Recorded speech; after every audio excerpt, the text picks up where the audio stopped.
तो दोस्तों, अगर डेयरी टेक्नोलॉजी में एक शानदार सरकारी नौकरी का सपना है तो सुनिए, बिहार में एक बहुत बड़ा मौका आया है। चलिए आज इस भर्ती की एक एक डिटेल को बिल्कुल आसान भाषा में समझते हैं।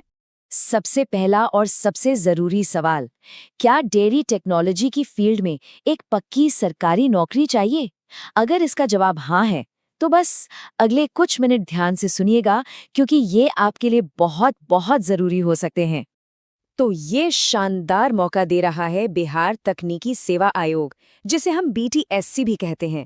पोस्ट का नाम है डेयरी फील्ड ऑफिसर या डेयरी टेक्निकल ऑफिसर। और देखिए, ये सिर्फ एक नौकरी नहीं है, ये तो बिहार के डेयरी सेक्टर को आगे बढ़ाने वाली टीम का एक अहम हिस्सा बनने का मौका है। ठीक है, तो सबसे पहले ये देख लेते हैं कि कौन कौन इस मौके के लिए अप्लाई कर सकता है, मतलब एलिजिबिलिटी क्या है। चलिए सबसे पहले और सबसे ज़रूरी सवाल का जवाब ढूंढते हैं। अच्छा, तो यहाँ पर 3 मेन बातें हैं, इन पर खास ध्यान देना होगा। सबसे पहली चीज़ है आपकी क्वालिफिकेशन। डेयरी टेक्नोलॉजी में B.Tech या फिर BSc की डिग्री होनी ही चाहिए। दूसरी बात, सिर्फ डिग्री से काम नहीं चलेगा, कम से कम 2 साल का वर्क एक्सपीरियंस भी ज़रूरी है। और हाँ, तीसरी शर्त, उम्र कम से कम 21 साल तो होनी ही चाहिए। अब उम्र की ऊपरी सीमा की बात करते हैं, तो यहाँ एक छोटा सा ट्विस्ट है। पुरुष उम्मीदवारों के लिए जो मैक्सिमम एज लिमिट है वो है 37 साल, लेकिन महिला उम्मीदवारों को यहाँ थोड़ी छूट मिली है। उनके लिए ये लिमिट 40 साल रखी गई है। और हाँ, ये उम्र 1 अगस्त 2026 को कैलकुलेट की जाएगी। इस तारीख को याद रखिएगा। तो अगर आप ये सारी एलिजिबिलिटी की शर्तें पूरी करते हैं तो बहुत बढ़िया। अब देखते हैं कि टोटल कितनी वैकेंसीज हैं। इस भर्ती में कुल 68 पोस्ट्स हैं। चलिए अब जरा और गहराई में जाके देखते हैं कि ये सीटें अलग अलग कैटेगरी में कैसे बंटी हुई हैं। जी हाँ, बिल्कुल सही देखा, टोटल 68 पोस्ट्स। ये नंबर काफी अच्छा है, पर असली कहानी तो अब शुरू होती है। देखते हैं कि ये पोस्ट्स अलग अलग कैटेगरी के लिए कैसे रिजर्व की गई हैं। तो ये रही पूरी लिस्ट। आप देख सकते हैं कि सबसे ज्यादा मतलब 30 सीटें जनरल कैटेगरी यानी अनरिजर्व्ड हैं। इसके बाद EWS के लिए 7, EBC के लिए 10 और BC के लिए 11 सीटें हैं। एक खास बात, पिछड़ा वर्ग की महिलाओं के लिए अलग से 2 सीटें रिजर्व्ड हैं और SC कैटेगरी के लिए 8 सीटें रखी गई हैं। और हाँ, एक बात पर ध्यान दीजिएगा, ST यानी अनुसूचित जनजाति के लिए इस बार कोई सीट नहीं है। चलिए अब आते हैं उस हिस्से पर जिसे आप बिल्कुल भी मिस नहीं कर सकते। मैं बात कर रही हूँ इम्पॉर्टेंट डेट्स और एप्लीकेशन फीस की। तो अपना कैलेंडर निकाल लीजिए, क्योंकि ये डेट्स नोट करना बहुत जरूरी है।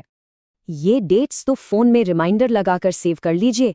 एप्लीकेशन शुरू होगी 13 फरवरी 2026 को और फॉर्म भरने की आखिरी तारीख है 13 मार्च 2026, मतलब पूरा 1 महीना मिलेगा। लेकिन एक सलाह दूं, आखिरी दिन का इंतजार तो बिल्कुल मत करना।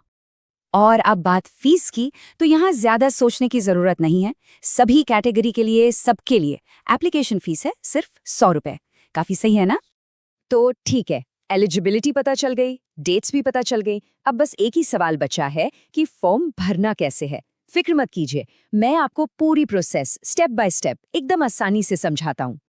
प्रोसेस वैसे तो काफी सीधी है, बस कुछ बातों का ध्यान रखना है। पहला काम, नोटिफिकेशन को अच्छे से पढ़ लेना, सारे नियम कानून वहीं मिलेंगे। दूसरा, फॉर्म भरने से पहले अपने सारे डॉक्यूमेंट्स एक साथ रख लें, ताकि उस वक्त कोई भागदौड़ ना हो। अपनी फोटो, साइन, इन सबके स्कैन भी रेडी रखना। और हाँ, सबमिट बटन दबाने से पहले एक एक डिटेल को 2 बार चेक कर लेना, क्योंकि छोटी सी गलती भी भारी पड़ सकती है। इसके बाद फीस जमा करें और सबसे आखिर में जो फाइनल फॉर्म है उसका प्रिंट आउट जरूर ले लेना। यह आपके रिकॉर्ड के लिए बहुत जरूरी है। और जाते जाते एक बार फिर से सबसे जरूरी रिमाइंडर, तारीख है 13 मार्च 2026। इस तारीख को मत भूलना, क्योंकि इसके बाद ये मौका सीधा हाथ से निकल जाएगा। तो इसे कहीं लिख लो, अलार्म सेट कर लो, जो करना है करो, पर भूलना मत। तो अब सवाल बस यही है कि क्या ये आपके करियर का अगला बड़ा कदम हो सकता है? अगर डेयरी टेक्नोलॉजी में अपना भविष्य बनाना है और बिहार के विकास में अपना योगदान देना है, तो शायद ये मौका सिर्फ और सिर्फ आपके लिए ही बना है। सोचिए, और अगर दिल से आवाज हाँ आए तो फिर देर बिल्कुल मत कीजिएगा। हमारे चैनल को सपोर्ट करने और वीडियो के अंत तक बने रहने के लिए आपका बहुत बहुत धन्यवाद।